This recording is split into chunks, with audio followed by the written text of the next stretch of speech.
Olá, estamos aqui na casa do General Carneiro, onde fica o escritório técnico do IPHAN da cidade do Cerro, no estado de Minas Gerais, para contar um pouco da história desse arquivo importantíssimo para a história do Brasil. Muita gente me pergunta onde nós, historiadores, conseguimos informações acerca do século XVIII, acerca do século XIX e algumas vezes informações do século XX. No caso da cidade do Cerro, no estado de Minas Gerais, o arquivo de Câmara do IPHAN passou a ser um dos mais importantes da região, exatamente por guardar aqui informações sobre o funcionamento do Senado da Câmara de 1714 até 1828 e da Câmara de 1828 até praticamente 1930. São livros de despesas, receitas, são livros de registro geral, são livros de cartas de correspondências, livros de provisões e muito mais que isso, nós temos também documentos avulsos. Do século XVIII especialmente, nós temos um conjunto muito bem preservado de livros que mostram as vereações do Senado da Câmara. As vereações eram feitas praticamente de 2 em 2 dias, onde o presidente coordenava a Câmara Serrana, 3 vereadores votavam e o procurador estabelecia se de fato as regras do jogo estavam ok, se estavam de fato funcionando.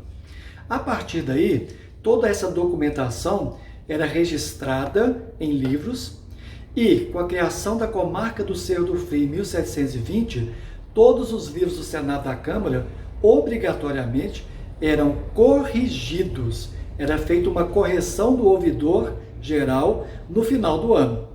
Assim, nós temos que os livros do Senado da Câmara têm o ano todo, as vereações, e termina praticamente com o balanço financeiro daquele ano e a correção, dando ok se estava tudo certo, e muitas vezes havia muito puxão de orelha em relação ao escrivão, de notas que ele não teria tomado, que eram obrigatórias no seu ofício. Sobre o século XIX, nós temos nesse arquivo aqui um conjunto de documentos que são simplesmente fantásticos.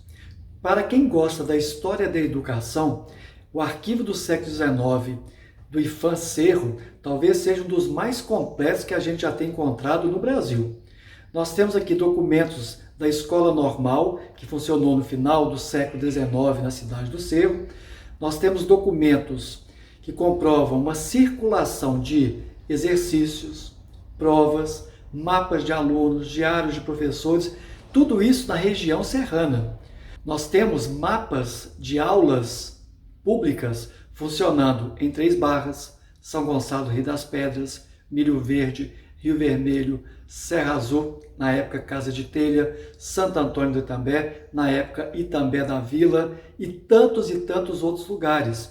Uma vez que a comarca do Cerro do Frio, no século XVIII, e comarca do Cerro, no século XIX, era uma grande extensão territorial. É que no século XIX, a instrução pública era centralizada na cidade do Cerro, e o inspetor municipal, que era também um cargo dado pela Câmara Municipal, era obrigado a fazer a correição de todos esses documentos. É por isso que esse acervo das aulas que funcionaram nas casas dos professores, chamadas então de escolas isoladas, porque, na verdade, o governo pagava os professores e as professoras, mas as aulas eram dadas em casa. Não havia escola como nós conhecemos hoje. Tanto que a primeira escola pública, no sentido de agrupar vários professores, é, na verdade, a Escola Estadual Dr. João Pinheiro, inaugurada em 1907 e que estava em pleno funcionamento a partir de 1908, o chamado Grupo Escolar na época. Grupo porque agrupou as escolas isoladas. Outro acervo muito importante do arquivo do IPHAN do Cerro diz respeito às negociações do mercado municipal. O mercado municipal da Vila do Príncipe começou a funcionar por volta de 1781, logo depois da construção e de ter sido abençoado o templo da Ordem Terceira do Carmo na Cavalhada.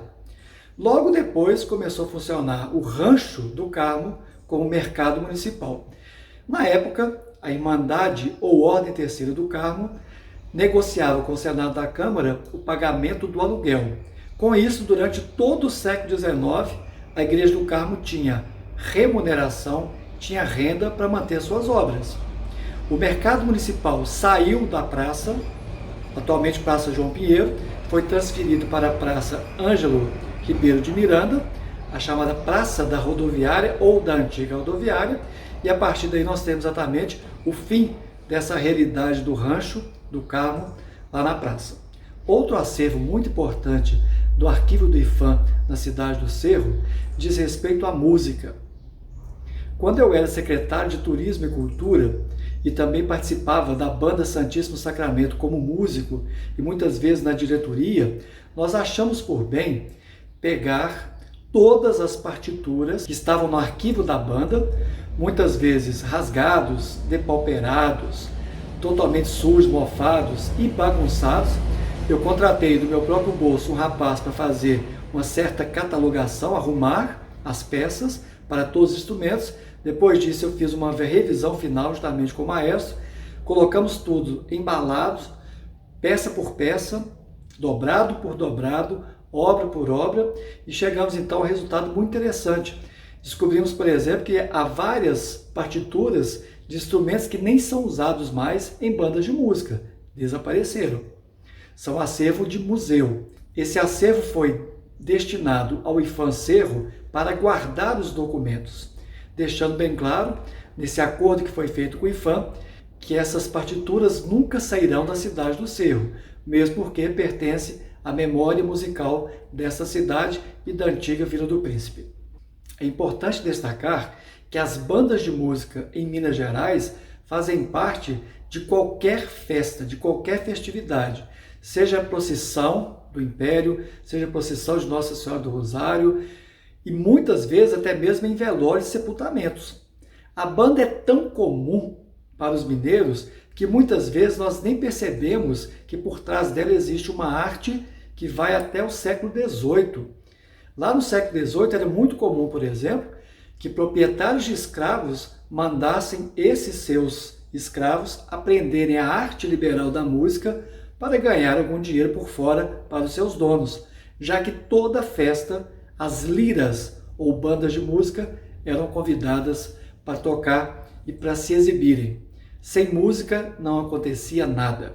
Toda festividade ou todo cortejo cívico-religioso não prescindia da direção musical de maestros que ensinavam música e ganhavam algum dinheiro, algum recurso com essa atividade. Outro acervo importante do arquivo do IPHAN Cerro diz respeito aos jornais, especialmente o jornal A Voz do Cerro. É considerado um dos mais importantes jornais que circularam na cidade, e aqui nós temos praticamente a coleção completa. Essa coleção completa de 3 anos, me parece que vai de 1910 a 1912, e tantos outros jornais que aqui estão, fazem parte de uma coleção raríssima, porque conta o cotidiano das pessoas no início do século XX, quando a cidade do Cerro passava por uma grande modernização. Lembrando que esse jornal já atacava problemas muito sérios, como, por exemplo, o desmatamento crescente no entorno da cidade.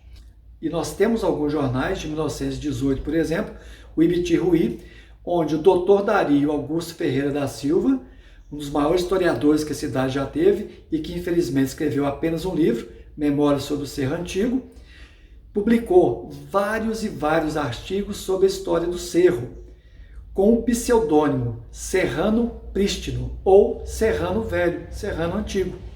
Essa pesquisa que ele começou a fazer depois de se aposentar como juiz de direito acabou se tornando o livro dele, Memórias sobre o Cerro Antigo, publicado em 1928, depois da morte dele, e que nós relançamos nesse ano de 2020 em comemoração aos 300 anos da comarca do Cerro do Frio.